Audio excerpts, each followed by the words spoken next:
What's up, you guys? Sean Rossat, managing editor, FightfulMMA.com. That's where you go to get all of your MMA news. But hey, if you like boxing and wrestling too, Fightful.com is the place to go. We have FightfulBoxing.com, FightfulWrestling.com. You can get it all. You can get it individually. We are live right now on the Fightful MMA and Boxing channel. We started it a while back and slowly growing. We had Carlos Toro do the Deontay Wilder, Tyson Fury podcast live. Much of our content will be moving over here for monetization purposes. Some of it stays up on the Pro Wrestling channel for now. Once we hit 1,000 subscribers, I would like to move it all here. But hey, hit us with a subscribe. Leave us a thumbs up. But most importantly, let people know that you're watching this show. This is a newer channel, but we're making it grow, and it's happening quickly. James Lynch on assignment today is actually in Toronto for UFC 231 that we will be talking about.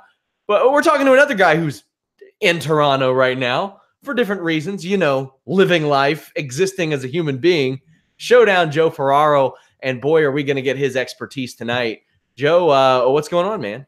Yeah, living life, existing, right? Yes, Yeah. Everything is going great, having a good time. Running around since this morning at about 8:30 a.m. Finally got back here. Thought I was going to miss the podcast, but I'm like, no, guys, I have to cut this meeting short. I got to be live on the air, so got to go. Well, I mean, to be fair, I missed the podcast in Toronto last week because of Air Canada. So, I mean, I was prevented from getting on a plane Wednesday as I'm at the front desk. And they're like, no, you're too late. You know how you checked in online? It didn't go through. So didn't get to go to Toronto, but that's going to happen soon enough. I'll be chatting it up with Joe eventually. But I got to go see those Raptors play. Mother of God. Doing pretty good. God, man. But we've got so much to talk about.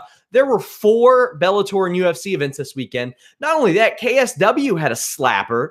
Narkin seems like he's their new guy. You have Mamed Khalidov, who is a guy forever that people are like, why isn't he in the UFC? Why isn't he in the UFC?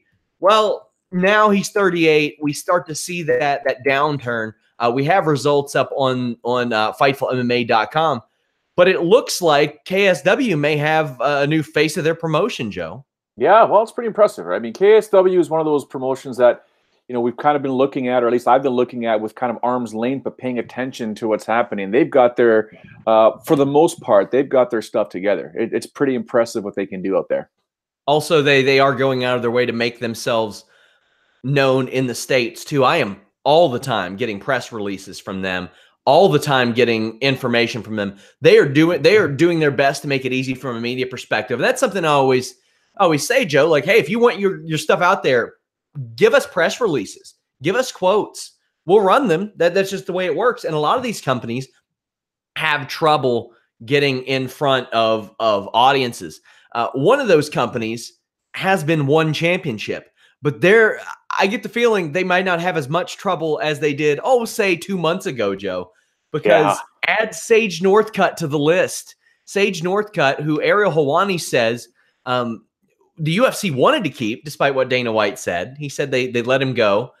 But apparently One Championship made Sage Northcutt an offer that UFC couldn't match, wouldn't match. That's the important thing.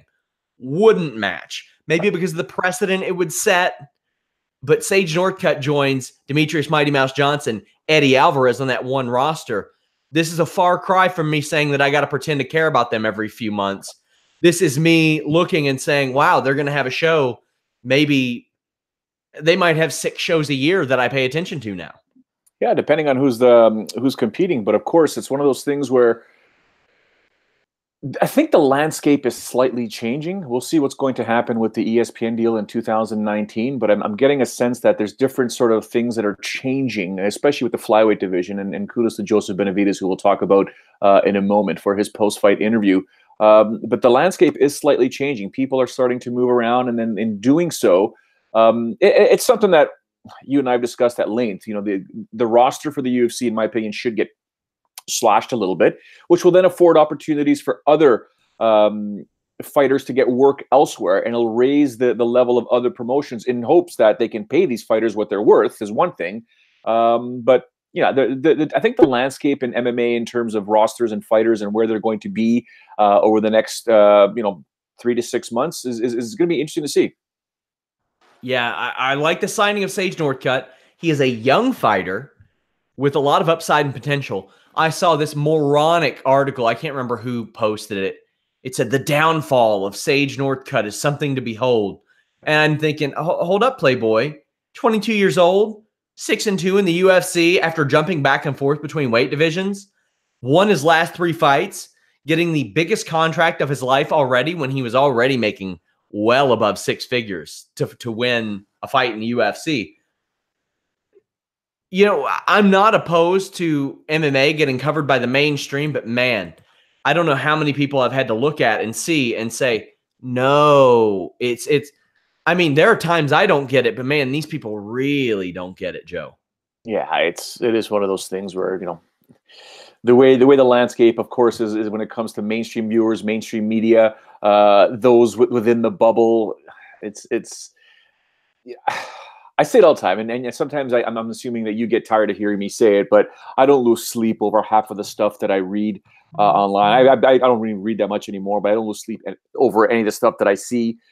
Read, even with some of the media members, with some of the articles that they post and some of the thoughts that they have and opinions, and you know, from the UFC rankings and whatnot, just the stuff in general. People don't understand it, people don't get it, and they're all wound up and they're too tight, Sean. They all just criticizing and ripping apart anything and everything. And I'm sure we'll talk about Yves Lavigne in a bit as well, but people got to relax, man. Well, let's go ahead and talk about this so you can see it as well, Joe. We're going to take a look at the rankings and where they sit right now. This is UFC's new layout that they have. And boy, is it miserable. Is it hard to deal with? We got Tim Elliott, who fell down a spot. Alex Perez moved up 1. Wilson Hayes moved up 1. Dustin Ortiz fell 1. I don't even know if this has been updated since the last Monday, December 3rd. So yeah, these have been updated. Perez, off of a loss, a dominant loss, to Joseph Benavidez, moves up a spot. We have Said Nurmagomedov at number 14. This is something to behold, this flyweight division and the rankings that are still going on. And Joseph Benavidez saying, oh, we're still around. I want the winner of Cejudo Dillashaw. I feel like we shouldn't even talk about this flyweight division rankings because it's not going to exist soon. We do have Ronnie Yaya debuting at number 15 in the bantamweight rankings. Douglas Silva de Andrade, number 14 at bantamweight, moves up 1 spot. But light heavyweight, we see some movement there. Shogun moves up 1 spot. Krylov moves up a spot. Cummins pops up at number 15. Serkinov down 1. Dom Reyes moves up 1. Did you think that Shogun was going to move up more than 1 spot after his win this weekend? That's a good question. Again, you run into recency bias sometimes, and you also run into the fact that, you know, he's a longtime veteran. You know, it's tough to say with some of these voting members as to what's going to happen with them. But a victory generally means, you know, you do move up, but you shouldn't replace someone that was higher than you in Misha Serkinov. I don't know how that flip flop sort of happened, but I could understand it from some people's point of view. I just disagree with it. I think Serkinov should be ranked above Hua, and heck, you know, a lot of the rankings, a lot of the numbers that we're looking at here, both these two should be ranked higher than some of these guys anyways, right? So it's kind of weird. So let's look at the welterweight division. Darren Till moves down a spot. Why is that? Because Kamaru Usman jumped 3 spots from 5 to 2. That pushes Dos Anjos, who lost to Usman, down 2 spots. I got to say, I agree with this. Colby Covington is by all means the interim champion, so he should probably stay there at number 1. But Kamaru Usman at number 2. And then you have guys that have lost recently in Teal, Thompson, Dos Anjos, etc. Moving on down, maybe Ponzinibbio should be a little bit higher, I think, considering he hasn't been beaten in quite a while. But what do you think of ya boy, Kamaru Usman, moving up to number 2?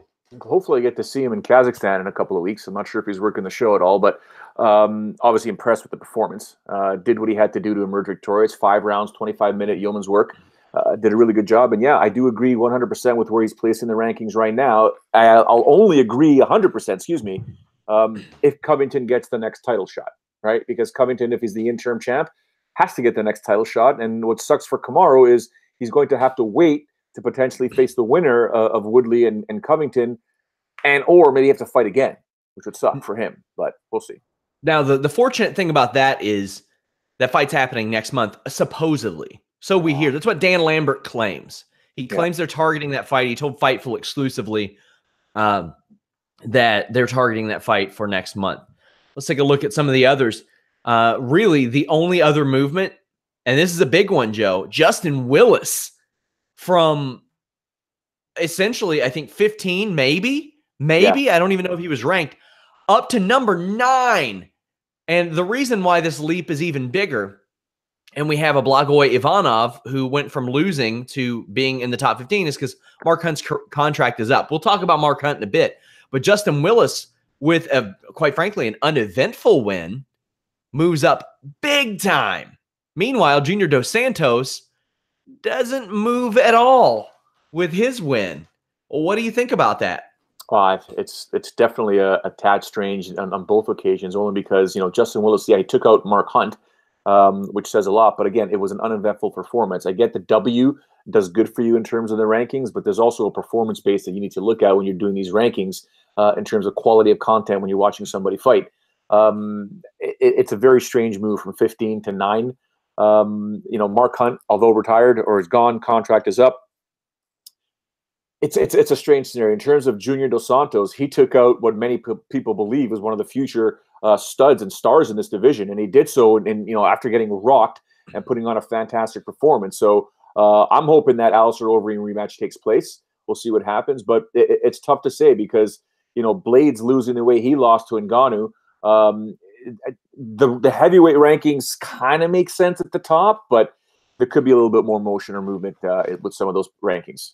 The heads up, guys, we will be covering these rankings weekly here on the Fightful MMA podcast now, giving you a little bit of a look at that, and we'll isolate that into individual videos. I know you guys like that a lot, but lots happened this weekend, Joe. Like I said, those 4 fights, and really the only thing we've talked about is KSW. The Bellator Italy show, not a lot of name value there, but there were some schlapperinos on that card. There were some KOs on that card. It was nasty. But then you look at Bellator 210, and friend of the show, Gerald Harris, got a majority draw on the post limbs. But there were some good fights on this show. There were at least some names that mean something. We'll start with Joe Warren briefly.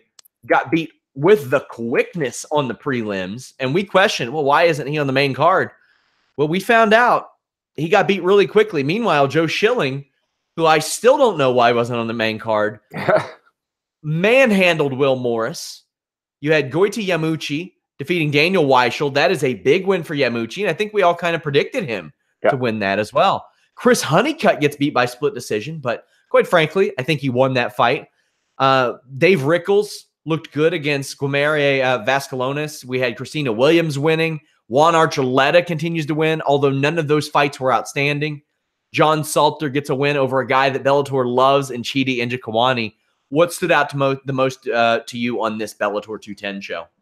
I just, part of a weird solidification that, Joe Warren's, time has come in the sport to get TKO'd like that, because you would never have been able to TKO Joe Warren any way, which way you think you can when he was in his prime. So, sad to see that happen to him. Joe Schilling is always a fun guy to, any interview you can get with him or anything you can read up on him. I even saw some pictures on Ryan Loco's Instagram. Joe Schilling with a cigarette hanging out of his mouth. Doesn't care what anyone's opinion. This is what he does. The Yamauchi fight, that's pretty crazy, man. That was a split decision, good fight. That's a big win for him. But, in terms of what stood out to me, as weird as it sounds, John Salter emerging victorious in round 1. One mistake and he'll choke you out, right? So kind of weird. Also, that night we had the TUF 28 finale. So I want to hit you with a stat, Joe. Sure. This, by all means, the 38th season of Ultimate Fighter, including international. The heavyweight winner, Juan Espino, 38 years old, the oldest. Yeah. The winner of the TUF Season 1, Diego Sanchez, 36 years old. Isn't that amazing? That's crazy. Yeah. And it wasn't even close. He mollywopped Justin Frazier on his way to a straight armbar, which we never see anymore. We never see straight armbar. And the takedown, I was like, geez, you just picked up a 265. Well, I guess he was more afterwards, but yeah, whew, strong. Fantastic. So I don't know what that means. I'll say this. Tough has not had an issue finding good fighters, as it turns out. Like the Ultimate Fighter has still bred some really good fighters. It's not a matter of quality, it's a matter of caring, because so many people like us don't care until they get into the UFC. Now the thing is, you have two winners in Macy Chiasson, who defeated Pannie Kianzad, and Juan Espino, who are in two divisions where they stand a better chance of standing out. And it's obvious UFC always loves Ultimate Fighter winners because, I mean, it makes them look good. Yep. But, I mean, they are in divisions that are just ready-made for them to step in and make an impact, Joe. Yeah, I don't know if Macy's going to stay at 145, though. I think she's going to go down to 135. She should. Yeah. You could potentially get a shot at Cyborg, right? Yeah. I mean, she's always looking for contenders, or we'll see what happens when she takes on the Lioness, but it all depends. But for Juan Espino Diepa, it is a division that can always use new blood and are always looking for new sort of contenders there. But yeah, he's not that young, man. His time is now. You better hurry up, get as many fights as you can. I mean, just to take a look at some recent winners of the Ultimate Fighter, I mean, the success rate is, I mean, you can't argue it. Nico Montano, who won a title as a part of that show. Jesse Taylor, who knows what would have happened to him if things wouldn't have happened. But then you have Tim Elliott, title shot off of that season. But even before it was for a title, Tatiana Suarez, she's there. Kamaru Usman, he's there. Carla Esparza won the title on her season. Corey Anderson's going to be a top 5, top 10 light heavyweight for a while. Juliana Pena, Kelvin Gastelum, Mike Chiesa, John Dodson, Tony Ferguson. These are all people that the Ultimate Fighter found. So the formula works for finding successful stars. It's just a matter of, does it work in finding people who care or making people care? And the answer is no. Kamaru Usman, here boy again. We won't accuse this of being a fight of the year candidate. And quite frankly, I worry about the quality of interest in a fight between him and Colby Covington or Tyron Woodley. Does that mean I don't want to see the fight? No, I want to see that fight because that is high top level. What surprised me, Joe, and pleasantly surprised me, was just Dana White doting over Kamaru Usman after this performance. This fight is not the kind of fight that Dana White's usually like, fuck yeah, man, let's get him in there. Meanwhile, pardon my language, by the way, after the fight, all he could talk about is how much he loved Kamaru Usman, how wrong he was about Kamaru Usman, about how he wanted to put Kamaru Usman in a title fight with Woodley immediately. What kind of bizarro world did we step into, Joe? I've said it before, I'll say it again, and it's not considered an insult to the UFC president, but he's a promoter, and the job of a promoter is to spin doctor. He's going to spin things for his benefit and for the organization's benefit, and to raise awareness, because, you know, I would say 90% of the media, maybe 95% of the media that are in front of him are in awe when they interview him. Very few are just sitting there doing their job and realizing he's just a regular guy. And we know what he's doing. We get what he's doing. So he's going to spin doctor things in a manner where it's going to benefit the title picture in that division. I still don't get what's going on with the whole Colby Covington thing. But, you know, maybe he's just promoting the fact that Kamaru is ready. Kamaru is the next guy, or a guy that everyone should be considering as soon as this Colby and Tyron thing is all done with. And remember, he does have an affinity for guys that were on The Ultimate Fighter, especially guys that won the show, guys that have coached on the show, because Kamaru's done both, and versus, which is also weird because Fox has Tyron Woodley as an analyst, and, you know, you don't really get there without, you know, Dana White's sort of stamp of approval. So, but we all know the issues that Tyron has had with Dana and the UFC in general. So maybe does Dana want a new champion in there, somebody else that could sort of, you know, represent them differently? That could be an issue right there. And Kamaru's I mean, what you may see with Kamaru Usman on the mic sometimes, like I wasn't impressed. I'm going to tell him to his face when I see him in Kazakhstan, but I wasn't impressed with his post-fight interview. I was expecting him to continue the almost the heel sort of presence that he has, and, you know, just being crazy and saying stupid things. But he was cordial, you know. And I'm that guy that always wants people to be polite and nice, but sometimes get your word out there. But he was super nice in his post-fight interview, very classy, you know, giving love to Rashad Evans. Is that the new angle that he's going to take? We'll see. Because I can tell you this about Kamaru Usman outside of the cameras, what you don't see and what you don't hear. Man, this guy's the nicest guy here. Like, he's just so kind. He's a good dad. Loves his daughter. Just a polite guy. Funny. Him and I, Sean, we can get in a lot of trouble whenever we're on these road trips or just in general, because he is just a funny dude and he likes to have a good time. But he's a world-class fighter. One of the best in the world at 170 pounds. He's a world-class fighter that walked away with $200,000 on Friday because he also got a performance of the night bonus. You want to question like what Dana White thought of that? Fights like that do not get performance of the night bonuses, and he did. So Kamaru Usman, who Dana White straight up said, I didn't give this guy a lot of credit because he talked and I didn't think he backed it up. And I'm sitting there thinking, man, I don't know what you're talking about. He won the Ultimate Fighter. Who's beating Leon Edwards these days, Joe? Because last time I checked, the only person to beat Leon Edwards in his last, 9 fights is Kamaru Usman. Yeah. I'm looking at that and I'm thinking, okay, remember when Warley Alves was the second coming of Brazilian Christ?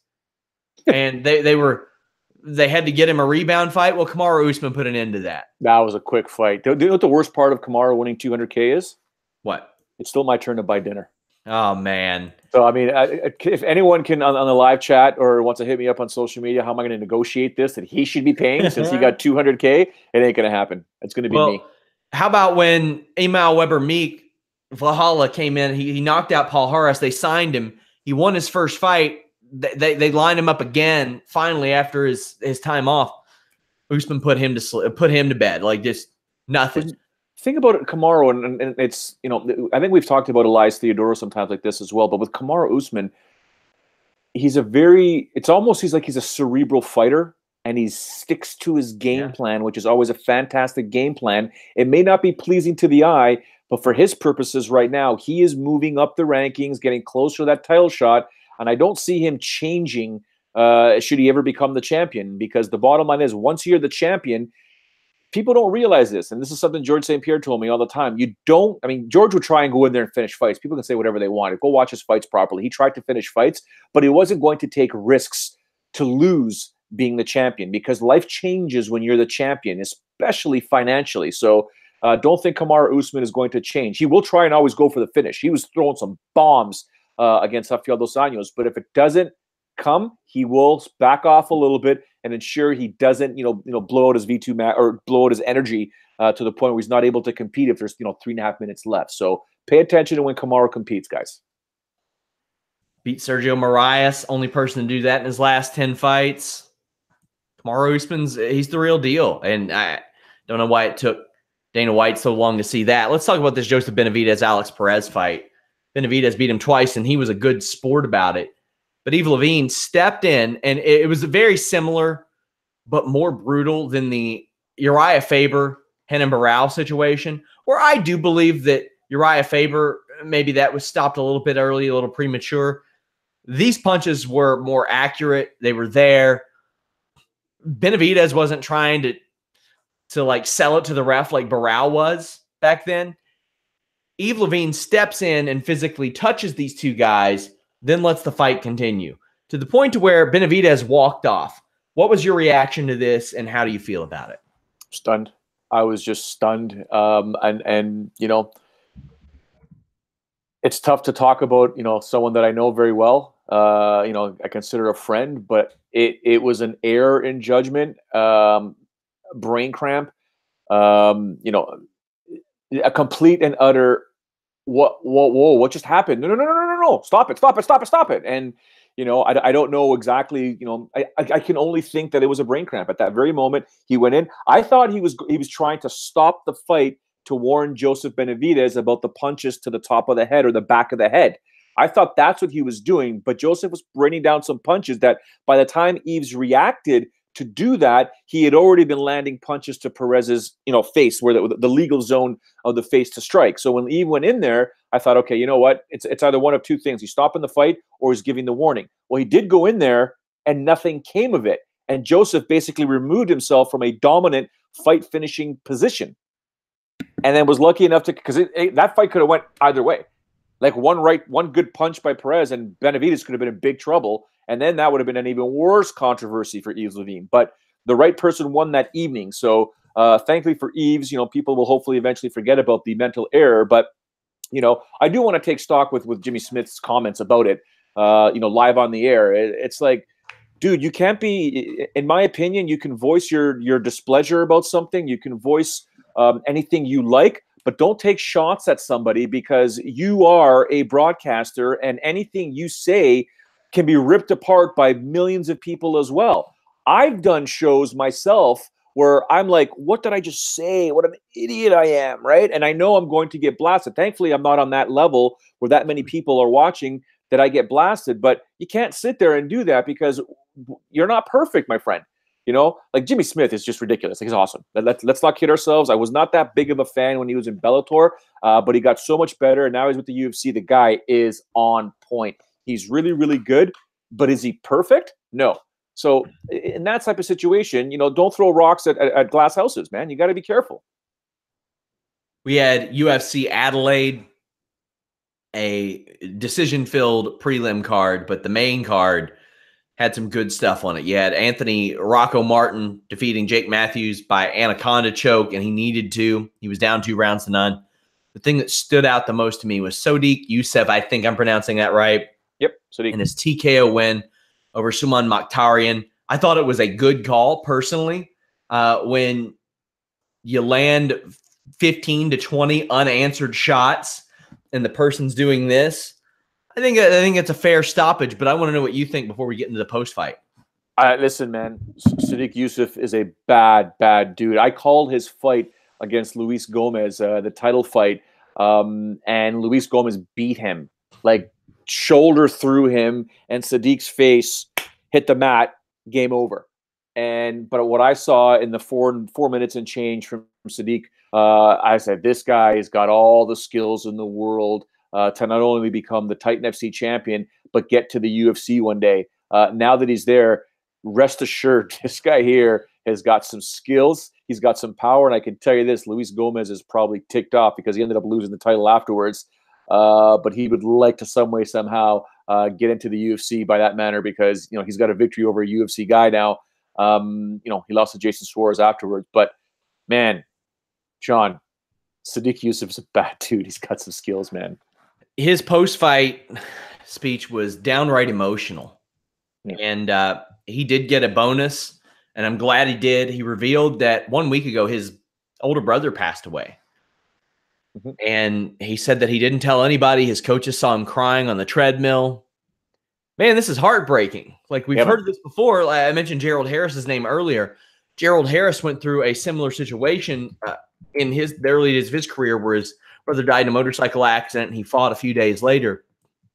Man, to be able to do that, this state of mind that Yusuff was in, and win this fight, and I mean, he had a killer instinct, like ultra combo on Mokhtarian up against the cage. It was fantastic.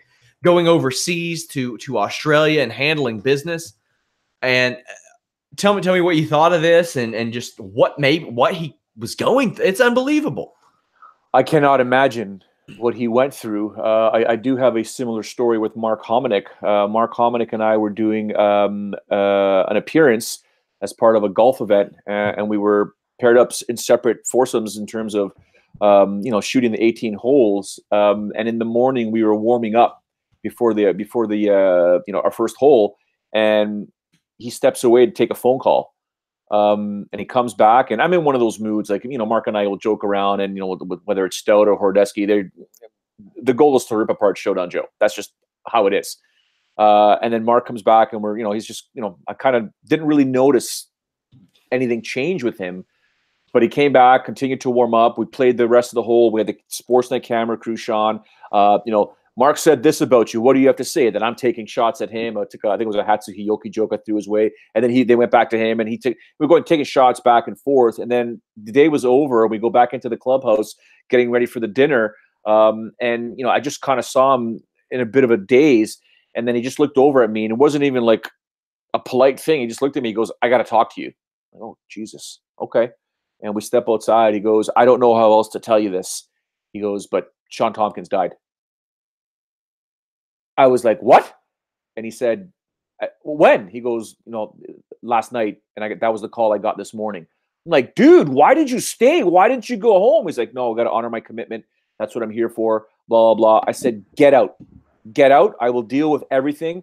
I got someone to get him to make sure we got him a drive home. I said, get out. Leave. We will deal with this tomorrow. Don't talk to any of the media. Don't talk to anybody. I will take care of this for you. And I couldn't believe, Sean, he went through that. So when I take a look at Sadiq and how he was able to stay just mentally focused and strong and be able to pull off a performance like that, just shows you the resolve and the character that these guys have as fighters and what they go through and what we never know until we find out afterwards. So a lot of props to both those guys for sure. Also on this Adelaide show, we had Shogun Rua. He's never done until he's done. Yeah.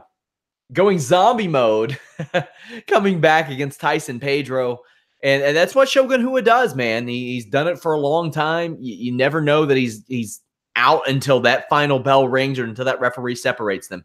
He has now won 3 or 4 of his last 5.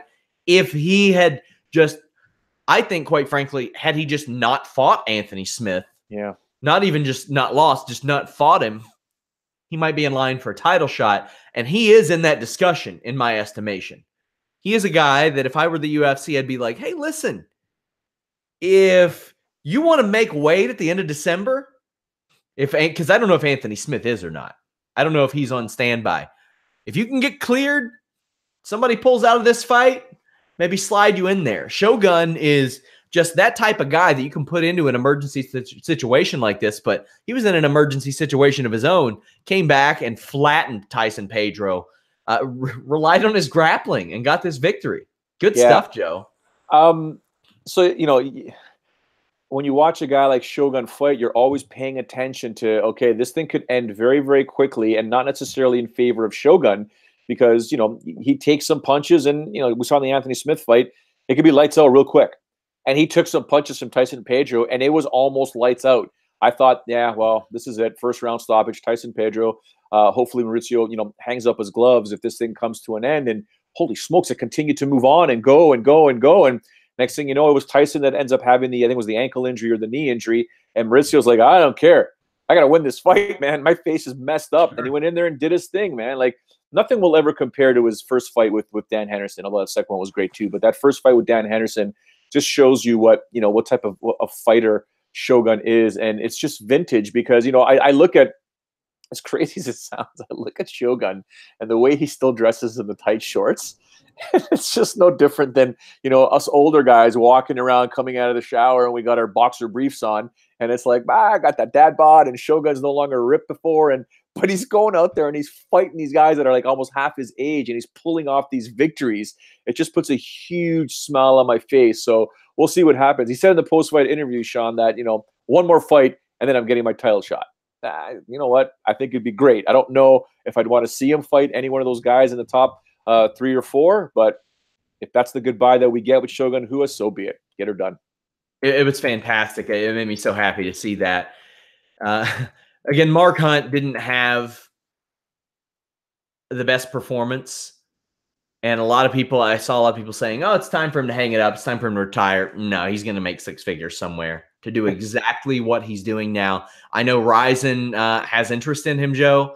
And I mean, why would he not continue fighting? I mean, the only thing is his issue with the UFC primarily was the steroid issue. And that's not going to get any better anywhere else. But he's going to make a lot of money to just show up and fight. So more power to him.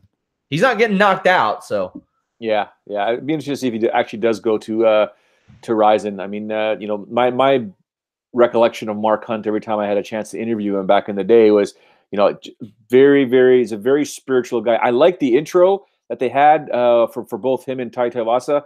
But if I had a shot of booze or beer every time Mark Hunt would answer my questions with my heavenly father, my heavenly father, my heavenly father, my heavenly father, I'd be hammered by the end of that interview. So Mark Hunt, though, smart guy, and he's one of those guys. You've heard me say it before.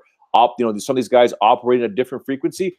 try and have a conversation with him. He operates in a different frequency. He looks and sees things in different ways. And if you're asking me, do I want to see Mirko Cro Cop against Mark Hunt? Yes. Also on this show, Junior Dos Santos defeated Tai Tuivasa. Tuivasa came out really, really aggressively, and that worked for him in the first round, but it was also his undoing in the second round, because if you can't sustain that type of pace against Junior Dos Santos will use technical boxing superiority and capitalize, and that's exactly what happened. And we saw it early on in the first round, because it was not working for Tuivasa early on. He was catching air and eating a little bit of cage. Yeah. And it was just like that you can tell that masterful boxing, at least as far as MMA goes, of Dos Santos being able to take a guy off his feet with slips. That's not easy. I think we maybe seen like Anderson Silva do that and nobody else. But Dos Santos comes back, hits a great hook that drops Tuivasa. And I like that. Even in a loss, Tuivasa called out Justin Willis. I thought that was smart of him. Justin Willis had called him out earlier in the night. That fight actually makes a lot of sense. I want to see it. I want to see that. But Dos Santos, how about this one, Joe? Back-to-back wins for the first time since he won the UFC title. Yeah. Isn't that wild to think? Yeah. Did Jimmy say it on the broadcast? I'm not sure if he said it, but there comes a time when, if you're facing a brawler, box the brawler. Use your technique against a brawler. I don't know if Jimmy said it or not. If he did, props to him. If not, I'm sure he's probably thinking of it, because there were times when I was watching that first round and the aggressiveness that Tai Tuivasa had. You can't sit there and engage with that kid. That kid's got too much power. Start using your footwork, and he did. He was slipping, or Junior was slipping, and then you saw that jab started to come out.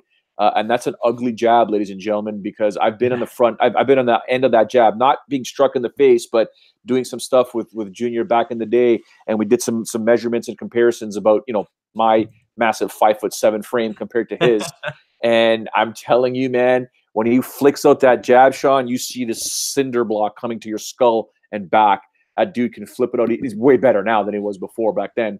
But my goodness, he did what he had to do, which was a smart game plan. Scheduled for 5 rounds. He got it done in 1.5 rounds. So good for him. His first time winning 2 fights in a single year since 2011. His first time fighting twice in a year since 2013. Here's to hoping we see a more active Junior Dos Santos, because, hey, he's not that far from a title fight in the division. And here's the thing. He's lost to Miocic. He's lost to Cain a couple times. But who knows if Cain Velasquez will ever fight again? We don't know. And I mean, people thought that was like a running joke on this podcast, Joe. Like, we covered the last Junior Dos Santos fight the first week that you and I knew who each other were. Yeah. Or that's the last time we covered a Cain Velasquez fight. And I was telling people all along, and it was the same thing I heard all along. I don't know if he's going to fight again. I don't know when or if he's going to fight again. But that's also a fight I wouldn't mind seeing run back again for a 4th time, considering we haven't seen Cain fight in years. That was the running joke when they would fight. We're going to see these 2 guys fight 4 to 5 times. I thought it was going to happen too. In 2013, even though Dos Santos lost a second time in a row, I thought for sure we were going to see them fight 5 times, because the division was so thin back then. It's not so thin now. There we go. Another interesting piece of news that I picked up on this week, Eric Perez, Goito, who we once knew as a 22, 23-year-old Mexican prospect in the UFC, since moved on to Combate America, says that he threatened to retire if he didn't get a title shot. And Combate Americas wasn't going to do it initially, and eventually they gave in. First off, I'm wondering why the hell Combate Americas didn't just give in. He is the biggest name fighter they have on the roster by a country mile. And I don't blame Goito for doing this if those are the terms that he came over to the company on, Joe. Yeah. Combate America is an interesting organization. Just, we talked about Bellator last week.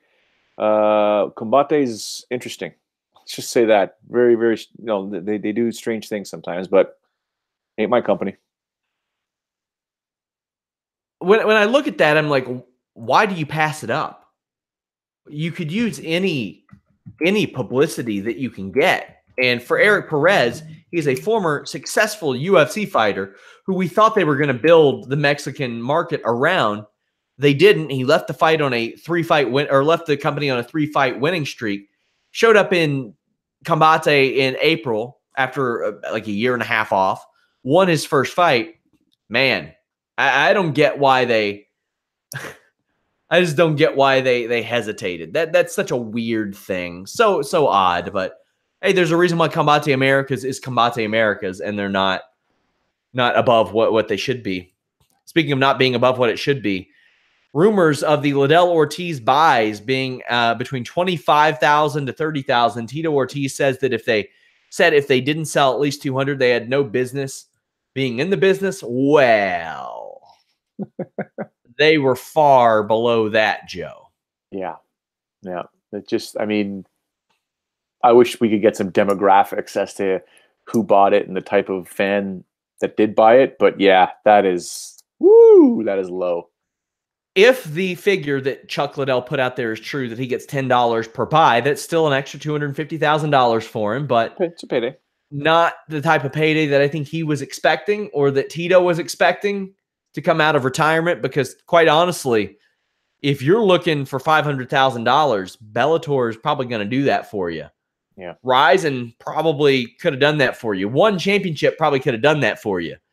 And I don't know, man.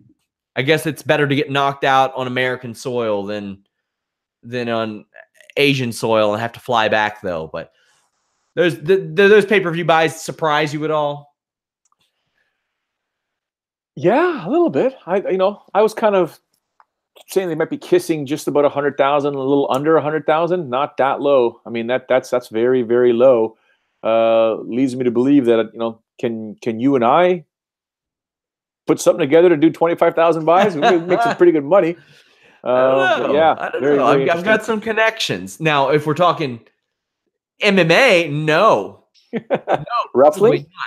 If we did like a little $5.99 pay-per-view, I don't know. It'd be tough. It'd be tough. That's awesome. We have some connections, but I don't know. Yeah, I don't know if we could, but $40.99 or whatever price they were saying. Hell no. Wasn't it 60 or $59.99 or something? Because when they knocked it down to $15 or $19.99 for Black Friday, Golden Boy said, "No, you don't fight." So there you go. But we have a big show coming up this Saturday night. I'm very excited to cover this one. UFC 231. Man, this is a good show, presuming that the fights happen the way that they're supposed to. Let's go ahead and get into it. You got Max Holloway, Brian Ortega. This fight, it was supposed to happen several times. You have Max Holloway as a -125 over Brian Ortega. High-level fight. Max Holloway, who never pulled out of a fight in his career before this year, pulled out of 3 different fights. It was 2. No, he pulled out of the Edgar fight in March. He pulled out of the Nurmagomedov fight in April. He pulled out of the Ortega fight in July. I forgot about the Edgar one. Within 4 months or 3 months, 3 or 4 months, he pulled out of several fights. I want to know what you think of this fight, how you think it'll go down. Obviously, we see that Ortega has power. He's not just a jiu-jitsu guy, but he has that dangerous jiu-jitsu. This is such an intriguing fight to me, Joe. Yeah, it's and I think the odds are exactly where they need to be. You can almost make, it is close to a pick-em fight, but either one thing is going to happen here, or sorry, a bunch of things can happen here. Excuse me. Max Holloway can prove all the doubters wrong and solidify himself as the best at 145 pounds, no ifs, ands, or buts. Or this train that is Ortega supersedes Max Holloway, who just seems to have always had Jose Aldo's number, pretty much everyone's number other than Conor McGregor's number. So it is a fantastic matchup. It's the type of fight that I wish had way more hype behind it, because it's a legit bout that has 2 world-class fighters competing for the goal of one of them to walk away with gold, right? Let's just hope he gets there, Max Holloway. Knock on wood, same thing with Brian Ortega. But by all accounts, everything seems to be going fine. But this is a fight that every fight fan should appreciate and say, man, you know what? This is it. The best of the best are fighting each other. This is what it's all about. None of this crap that we see all the time at UFC events and just events in general where fights have no meaning, no relevance, mismatches. No, this is legit. The best two at 145 pounds squaring off to determine who the best in the world is. I love it. What do you make of the battles that Holloway has faced over the last year? Because it has been a year ago yesterday, since he beat Jose Aldo for a second time. And he doesn't take time like that off. Yeah. He just doesn't. He never really has. He's never spent that much time out of the cage. What do you think that means for him? Because Ortega, undefeated, has never tasted a loss. Hasn't spent that much time. He fought in March. He beat Edgar, and he was supposed to fight in July, but he's been ready to go all year, essentially. Yeah, so it is, for Holloway, the layoff, it'd be interesting to see what will happen as the fight goes on, because we both know he's going to show up there in prime condition. We both know that his reaction time and his speed is going to be fantastic. And the same for Ortega, but he hasn't taken that much time off either. 9 months is 8 or 9 months is, that's pushing the ring rust. In a year, you would think there's going to be a ring rust for Max Holloway, right? But we're talking about world-class fighters here. We'll see what the game plan is. I don't even think Ortega would have a game plan. I don't even think Max Holloway has a game plan. These are two guys that just let things flow and take advantage of any errors or opportunities that present themselves. So normally I do say that ring rust is real, but with these two guys, I doubt it, Sean. I really, really do. They're just so talented. They're so good. When we look at this, we also a couple of young guys, essentially. Ortega, 27. I think Holloway is, 27 as well. So this seems to be the prime age for a lot of these fighters, this 27 to 30-year age range. Who do you think ends up taking this one? Gotta be kidding me asking me that It's question. a tough one. It is a tough one. I'm just looking to see if I have a coin. Oh, I do. All right. Who do you think has more ways to finish the other person? Ortega wins this fight by submission. There you go. I'm going to have to go with Holloway. I think that he can keep Ortega on the end of his punches, but I don't think it's going to be easy for him. I think he's going to face some adversity in this fight. By the way, I am the Fightful overall prediction leaderboard champion right now. I'm real close to eking it out for the year. How about this? I'm leading the wrestling, I'm leading MMA, and I'm leading the overall leaderboard. So, I mean, there's a reason. There's a reason for all this. Let's talk about Joanna Jędrzejczyk and Valentina Shevchenko. Shevchenko moving down in weight. Joanna moving up in weight. This is the fight that should have decided the title to begin with, Joe. It took us an extra year to get there. But Shevchenko, a pretty sizable favorite. I think she was at like minus 205 last I checked. She was up there. Joanna, a well-rounded game. Minus 345 for Valentina right now. Really? Oh, yeah. I just looked. Minus 300 on one line. Boy, you better believe I got 5 on Joanna Jędrzejczyk. And you want to just give me that 5? Oh, not to you. But I got 5 on Joanna Jędrzejczyk. I'm not putting any money on Valentina, but I think she does emerge victorious. And it's not to say that, I would imagine Johanna's going to bring far more speed to this fight. She's got great precision, but Valentina's got the power, I think. And I think that's going to be a bit of a difference, and we'll see what happens. I don't think Joanna will be able to take this fight anywhere than keeping the stand-up. I think crazier things have happened in MMA. I just think Valentina will dictate where this fight's going to take place. And I think she should be able to break down Joanna, and which would suck because Joanna, if she can't win the title at 115 and can't win the title at 125, oh boy, right? What is this, not 3 or 4 or 5, 10 straight title fights for her, right? So, yeah, it'd be a lot. And the way that the interesting thing is Joanna actually an inch taller than Valentina, despite the fact that she has competed 2 weight classes below. In Muay Thai, Shevchenko went, I believe, 3-0 against Joanna Jędrzejczyk. Joanna Jędrzejczyk, an excellent, well-rounded fighter, but Shevchenko's come around quite a bit as well. I love how top-heavy she stayed on Priscilla Cachoeira while she murdered that poor woman. And, man, Shevchenko was supposed to fight like 2 other times during this year. We were supposed to see her fight twice this year. We were supposed to see her fight another time last year. So I think she just wants to get to the damn fight at this point because it happens so much to her, and she has some super high level wins. Holly Holm, that was a showcase for Valentina Shevchenko, and I mean that show did excellent numbers for us and for Fox. So I mean, if she were to defeat Joanna, where do we put her? This is a conversation I didn't think I would have among greats in female MMA history. If she got to a title fight at 135, she became the champion by beating Joanna, because we don't know what beating Joanna at 125 means right now. We don't know, but she's beaten Holly Holm. She's beaten Pena. She's beaten Kaufman. She's made it to title fights where maybe she beat Nunes, according to some people. The second one, I think she won. I do too. MMA and women's MMA is so young. It's so hard to decipher that, isn't it?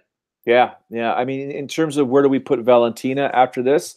Should she defeat? Yeah, should she defeat Jacek? You got to put her in the conversation, because then she'll have gold wrapped around her waist. But that one asterisk or caveat will always be Cyborg. If you don't beat Cyborg, it'd be interesting, because if she does become victorious, Sean, and then Amanda Nunes defeats Cyborg, and we both believe Valentina defeated Nunes prior, that opens up another conversation, right? So I think she just needs to do what she needs to do, emerge victorious against Joanna, get that belt wrapped around her waist, and then we can have a real conversation next Tuesday, or you guys can have it in the post-fight afterwards. But yeah, you got to start thinking Valentina may go down as one of the greatest, if not the greatest of all time. But Cyborg, I think a fight with Cyborg is imperative for Valentina. Yeah, I would agree. If Cyborg gets beaten by Nunes, I think that opens up the conversation, because you have Nunes in the running. You have Joanna still in the running. If Joanna wins this fight, we got another issue altogether. Fantastic. Got another issue altogether, because Rose is the only person she's not been able to get by, and that just happens in this sport. Nobody's going to retire undefeated almost. So you also have Cowboy Oliveira and Gunnar Nelson. This is a solid fight to throw on this show. Who you got here? So Gunnar's a great striker, right? He doesn't have the power that Alex has, but Cowboy makes one mistake and that fight gets on the ground. Woo, buddy. Gunnar will make you tap out, man. And I mean, we have seen Gunnar stutter against Rick Story, be a split decision, but he is the favorite right now. I'm going to go with him. Actually, I think I'm going to go Cowboy. I think Cowboy manages to get it done. This is a pretty close fight. We also have Thiago Santos moving up to 205, which I think is where he should stay. He is actually a minus 210 favorite over Jimmy Manuwa. Jimmy Manuwa, who has lost 2 fights in a row. He had a torn hamstring earlier this year when he was supposed to fight Santos. He was supposed to fight Teixeira, and Teixeira pulled out. So this fight finally happening. But Manuwa, who is 38, going to be 39 soon, hasn't won a fight since 2017. Early 2017, rather. He's lost 3 of his last 5 fights. I think Thiago Santos can get it done here. That win over Eric Anders was a good one. He's looked really good lately. I'm counting that win over Anthony Smith that we saw earlier this year as even more and more, especially considering they're both in the same weight division now. I got Thiago Santos here. I think it's going to be a war, but I think that Santos is going to get it done.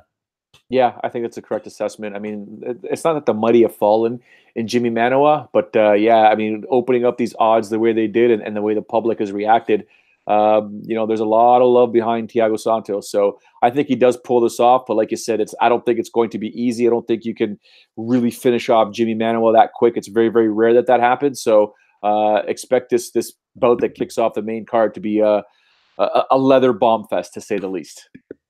Plus 175 for Manuwa. I got 5 on it, though. Nina Ansaroff, man, she has emerged after losing her first 2 UFC fights. She has won 3 in a row, including over Angela Hill and Randa Marcos. She is getting thrown into the fire against Claudia Gadelha, who has won 3 of her last 4. Gadelha, a minus 300 favorite. I'm going her. I think she takes Ansaroff down, muscles her to the ground. But, man, you don't want to get in the pocket with Claudia Gadelha either, because she can wreck faces. But I think that she's going to take Ansaroff down and control her on the ground. I do not have 5 on it. Usually I do in women's fights like this, where the distance is so wide. Not so much for this fight. It's Gaudet is at minus 320, and I think rightfully so. But I'm pretty sure they've crossed paths before in gyms or a gym, Yeah. right? So if you're signing on the dotted line to face someone that you think you've got a chance against, then there's something that Nina knows that we don't, and I think it'd be a great little scrap here to determine exactly, where Claudia stands in this division and where Nina stands amongst these top competitors, right? So while Claudia is definitely favored, I think she does pull it off. I'd be interested to see the type of game plan Nina will bring to the cage to determine, okay, you know what? This is the only way I'm going to beat her. If it's going to be 15 minutes, so be it. But I got to win 2 rounds out of 1. Or 2 rounds out of 3, excuse me. We have Jessica Eye, who has long screamed about her place in this flyweight division. Thus far, all good. She's 2-0 there, but she's facing a Katlyn Chookagian, who is very good. Not an exciting fighter. She is not going to be a fight of the year candidate or anything like that. But if Katlyn Chookagian wins this, she is 5-1 in the UFC, with that one loss being a split loss to Liz Carmouche, who is, to be honest with you, I think Liz Carmouche can hang with almost anybody. She's that type of fighter that can just hang with anybody. Jessica Eye is an underdog here. Chookagian, a minus 165 favorite. I think considering how scrappy Eye is, that's understandable, but I think that Chookagian plays the Chookagian game and points her to a victory.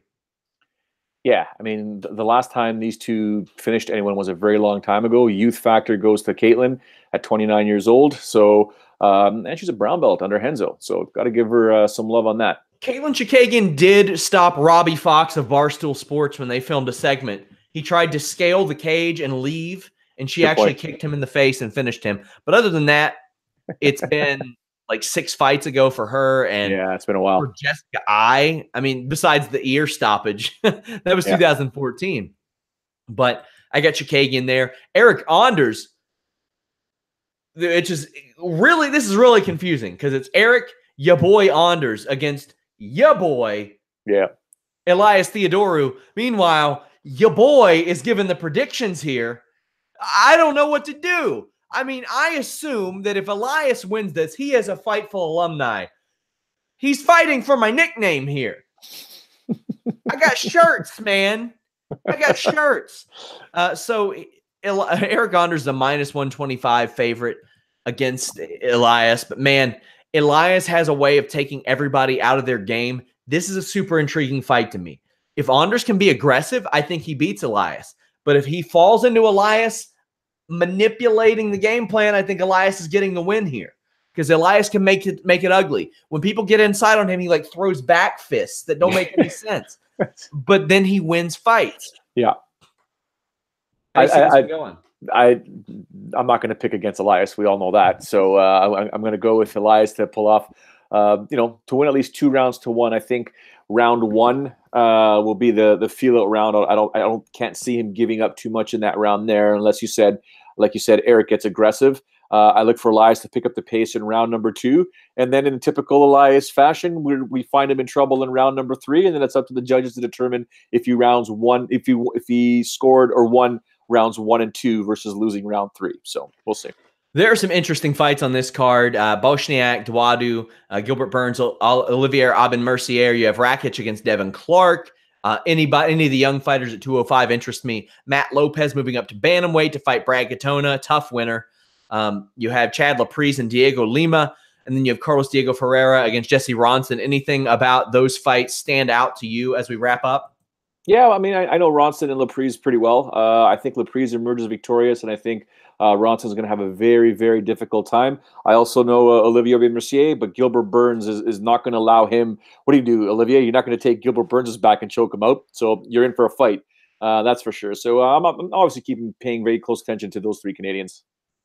Guys, do us a solid. Subscribe to this channel. The closer we get to 1,000, the more content we can upload here. You will see clips from this show. You will see James Lynch's interviews. We have gained exclusive rights to his interviews on Fightful. We do encourage you to subscribe to his channel, though. Support him. He is a budding freelance writer that we hope becomes a full-time contributor to Fightful.com. That way you can go out there and get those scoops. He will be in Toronto this week getting content for other websites. So make sure you support our boy James Lynch out there. But Joe, what do you get going on this week? Same old, man. Got my my jacket on, ready to go. Got to pick up my son. It's his birthday tomorrow, but he's got soccer tonight and soccer tomorrow. We got a big game on Saturday, and then of course a big UFC event to watch Saturday night. Can't wait for it. If you guys are in Northern Kentucky, hit me up. I'll be there Friday. Have a premier MMA championship banquet to go to for some of the staff members there. So hit me up, guys. I really enjoyed meeting a lot of you guys at Starrcade a couple weeks ago. Thank you guys for showing Fightful love. Leave us a thumbs up on this video. We are on podcast platforms everywhere. Spread the word. Our MMA section still growing. We're getting news up quicker than ever. Thank you guys so much. We are out.